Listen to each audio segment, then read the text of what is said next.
A'ja Wilson, the MVP of the WNBA.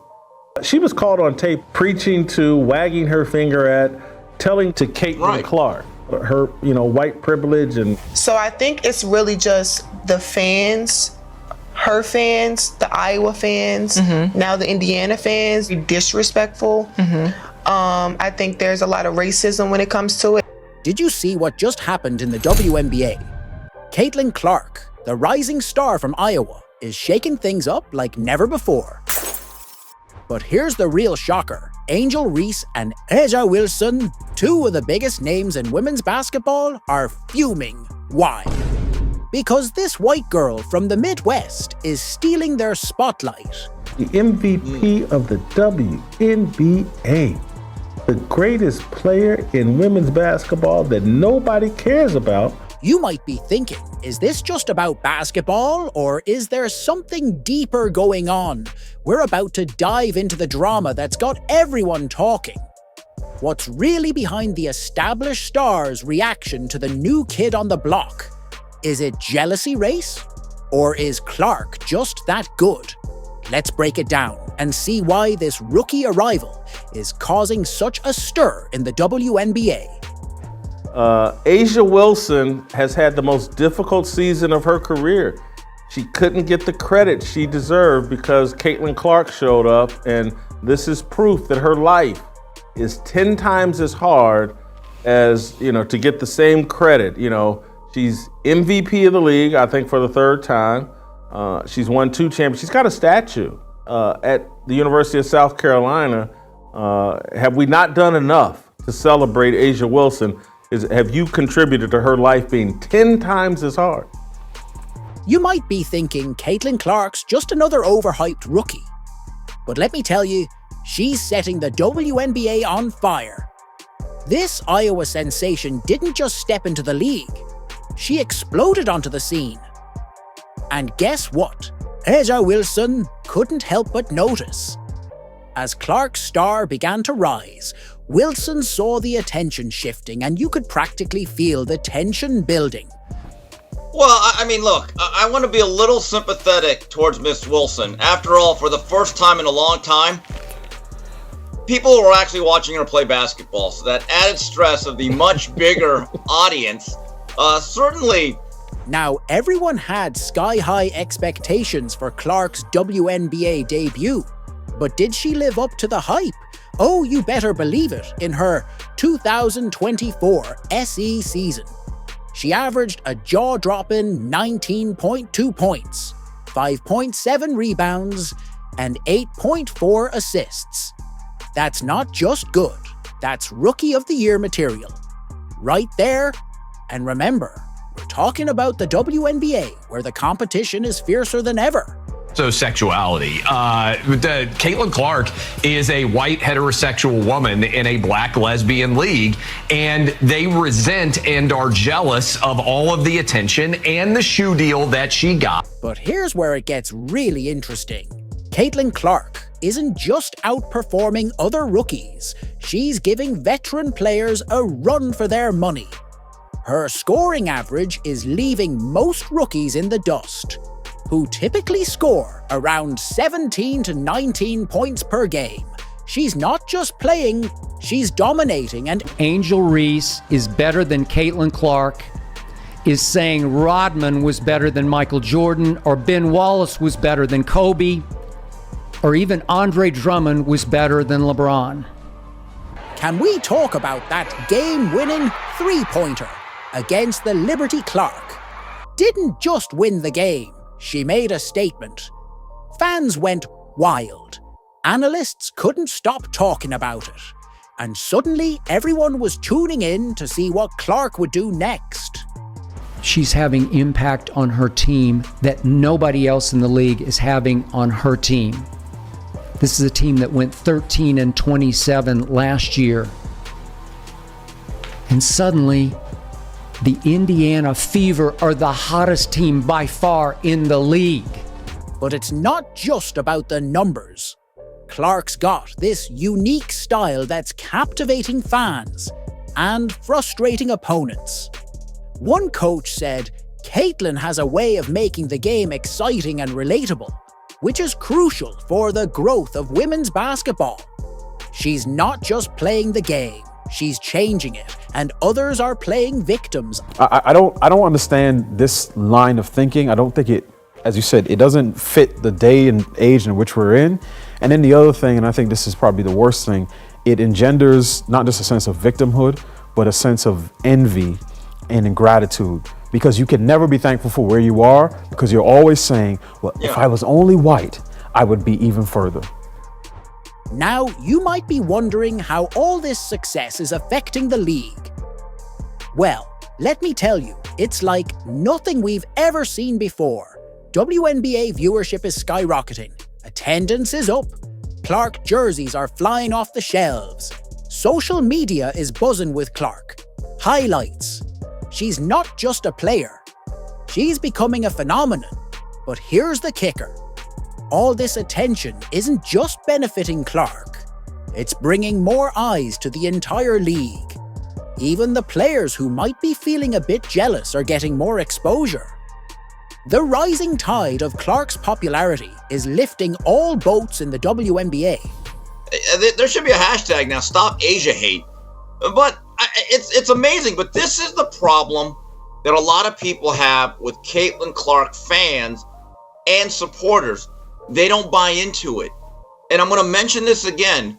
One of the more interesting aspects of this fanhood is that some of the biggest supporters of Caitlin Clark are not whites. They're actually black males. So that has become something that for them, that word, problematic. And it's while Clark's star is rising, A'ja Wilson and Angel Reese aren't sitting quietly on the sidelines.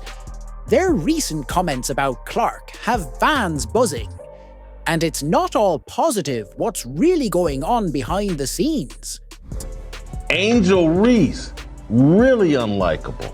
I mean, just really unlikable. And trust me, it's hard for most men to dislike a woman who puts her butt on display everywhere she goes. A'ja Wilson and Angel Reese are no strangers to success. Wilson's a two-time WNBA MVP and Olympic gold medalist, while Reese led LSU to a national championship. In 2023, these women are at the top of their game. But now, they're in the spotlight for a different reason. Their comments about Caitlin Clark in white privilege. This is not hype. It's okay. It's okay. She can play. Yeah. Certain people, they're just polarizing. Yeah. There are going to be people a certain level. There are going to be a number of people that love them, and they're going to generate a certain level of hate, a vitriol. Always.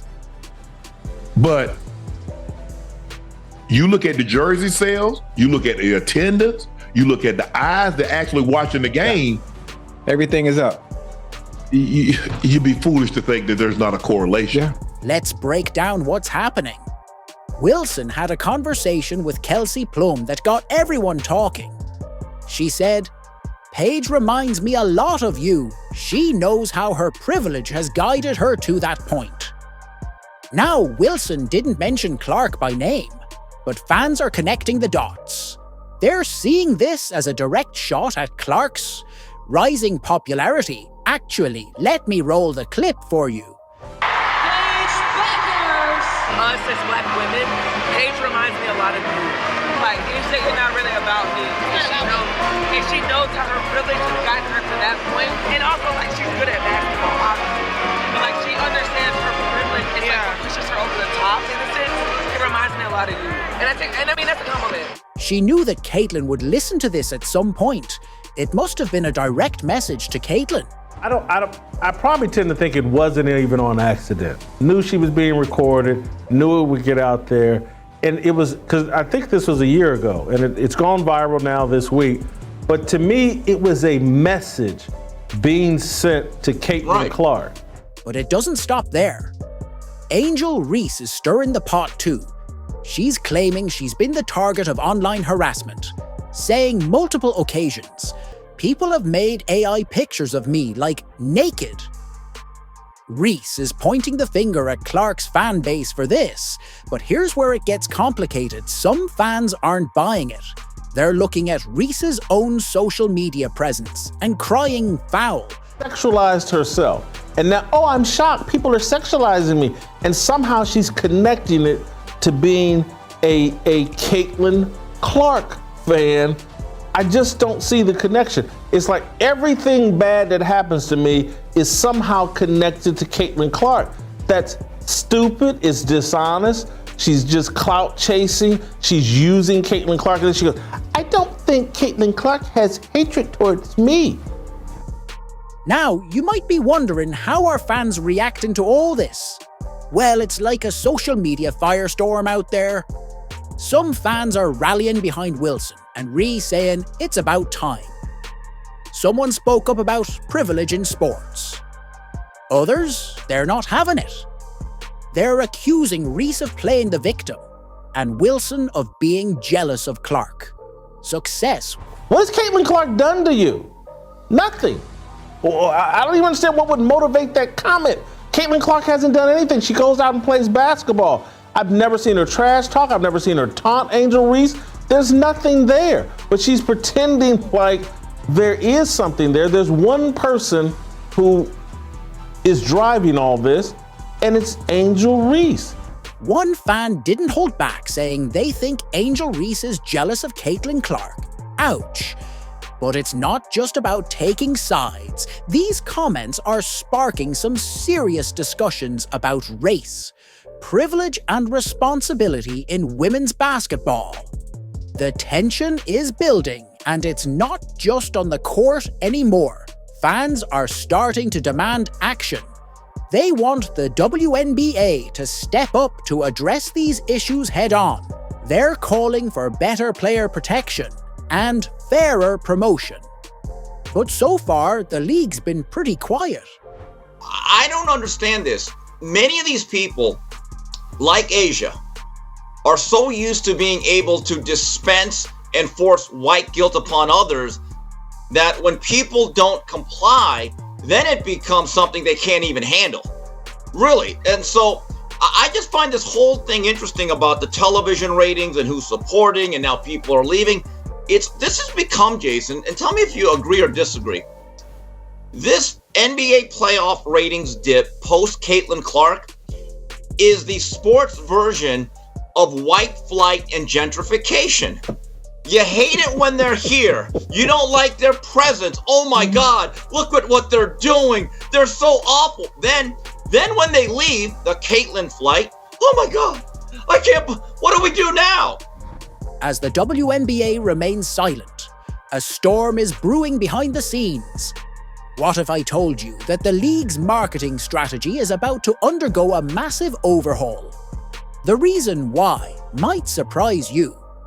This is the danger of this league built around angry, social justice, lesbian feminists. The WNBA is in a tough spot, trying to keep everyone happy, but their efforts to promote both Caitlin Clark and established stars like A.E.L. Wilson and Angel Reese, it's not going over well with fans. People are calling out what they see as unfair treatment, and it's causing some serious backlash. This Caitlin Clark has nothing to do with that. You've made yourself a target. It's no different, Steve, than me saying, man, look at these negative comments I get on Twitter. It's Deion Sanders fans. No, it's not Deion Sanders fans. It's Jason Whitlock critics. You might be thinking, can't the WNBA just promote everyone equally well? It's not that simple. The league's marketing strategies have been put under a microscope, and fans aren't liking what they see. Some players are getting prime-time spots and flashy ads, while others feel like they're being left in the shadows, and guess what? Fans are noticing and they're not staying quiet about it. I feel like I'm getting hammered and everybody is physical with me, and opponents get away with things that other people don't get away with. That's what Caitlin Clark said. But here's where things get really interesting. Caitlin Clark just landed this massive Nike deal, and it's shaken up the whole league. We're talking big money. and even bigger implications for how the WNBA operates. This deal isn't just about shoes and jerseys. It's changing the game off the court too. Other players are watching closely, wondering if they'll get their shot at similar opportunities. But because of all the attention Caitlin is getting, Nike decided to be silent about Caitlin Clark and promote Angel Wilson so they can get some woke points. And why Nike has been reluctant to take advantage of Caitlin Clark. Because they have. There has been no Nike commercial for Clark as a pro. Let that sink in. No Caitlin Clark commercial. She's had 4 years of being the biggest star in all of sports, driving all these television ratings. No Nike commercial. Nike, an organization that got her on a bargain basement deal and is telling her, well, we're gonna wait to promote you until we're done promoting A'ja Wilson. And she's in the middle of all of these racial discussions that she has nothing to do with, wants nothing to do with, and then they're demonizing her fans. Now, you might be wondering, what's the WNBA going to do about all this? Well, that's the million-dollar question. There's talk of potential changes to WNBA policies, but nobody knows for sure what those might look like. Will they revamp their marketing approach, introduce new rules for player endorsements? The suspense is killing fans and players alike. Who is the real problem? Yeah. Caitlin Clark or Angel Reese? Because again, Angel Reese is undermining the league with her unlikability. The reason why people are jumping on board and everyone's is they finally found a player who's halfway likable in Caitlin Clark and who doesn't rub their wealth, privilege, and entitlement down everyone's throat and force it on like I'm supposed to be special. And it's not just about marketing anymore. Fans are demanding better protection for players and fairer promotion across the board. They're tired of seeing their favorite athletes caught in the crossfire of social media battles and want the league to step up. One fan even said, if the WNBA doesn't address this, soon they're going to lose a lot of supporters. The WNBA was not ready for this kind of spotlight. From commissioner to owners to GMs to coaches to some players, not all, some players have been doing fantastic this season and handling themselves with such grace. To some fans, to some referees, the WNBA was not ready. The media was not ready for this. It was an overnight success with the WNBA, and with that, there has been such a spotlight on the WNBA, something that these players, these coaches, the media have wanted for so many years, but were not prepared for the moment. The pressure is mounting, and all eyes are on the WNBA. How they handle this situation could make or break the league's future. Will they find a way to balance promoting new stars like Clark while keeping veterans happy, or will the tension continue to build? Kathy tweeted this. During a recent media interview, I was asked about the dark side of social media and online conversation about WNBA rivalries and race. To be clear, there is absolutely no place for hate or racism of any kind in the WNBA or anywhere else. While everyone's focused on the drama, something bigger is happening right under our noses. Did you catch the latest viewership numbers? They're not just bad, they're horrible. And it's just because Caitlin Clark is not playing anymore. Let's just say the ratings aren't the same with Caitlin Clark and the Indiana Fever now eliminated. Game 1 of the Aces Liberty matchup on Sunday drew an average of 929,000 viewers. That was down nearly 50% from last Sunday's Fever Sun contest. By the way, not only was viewership down, but attendance was as well. Let's talk numbers for a second. The WNBA has seen an explosion in viewership and engagement like never before when Clark started playing. We're talking record-breaking TV ratings, packed arenas, and social media buzzing non-stop. It's not just a spike, it's a whole new level of interest in women's basketball. The numbers don't lie here. It is not just a delusional fan base who is just delusional, but they're not really tuning in. No, these people are coming in waves to watch one player who has sold out every single arena that she has played in this season. The Fever attendance is 200,000 more people this season than any other organization. The Liberty is next at 400,000. 200,000 more people came to watch the Indiana Fever than any other team in the league. But here's the thing, with all this growth comes some serious challenges. The league's trying to keep this momentum going. While dealing with the drama, A.A. Wilson and Angel Reese are brewing. It's like trying to steer a rocket ship while the crew's arguing about who gets to S in the captain's chair. Angel Reese is the one that is going to hurt people's pocketbooks while Caitlin Clark is filling up people's pocketbooks. I mean, Jason, every time these ladies do not have to go on Frontier and Spirit and bring their boxing gloves and their headgear, they should do the Barry Bonds home run point. Or literally, I've said this before and I'll say it again. They should get a fat head on every plane of Caitlin Clark's mug. And every time they sit down, touch that face, just like a football team. Like, we will play like champions. Just touch that face, like, just give it a thumbs up. Like, way to go, white girl. Thanks. Caitlin Clark is starting to push A'ja Wilson for MVP of this league, and I am not exaggerating. She is starting to push A'ja. Wow, she's unlikable. That's the thing that I've learned. That she is more and more unlikable. She's abrasive. She's a race peddler. And she actually hurts the cause as the best player in the league. These ladies, and I'm a WNBA fan, it's been a good season. They cannot have this Caitlin Clark thing up any worse if they tried.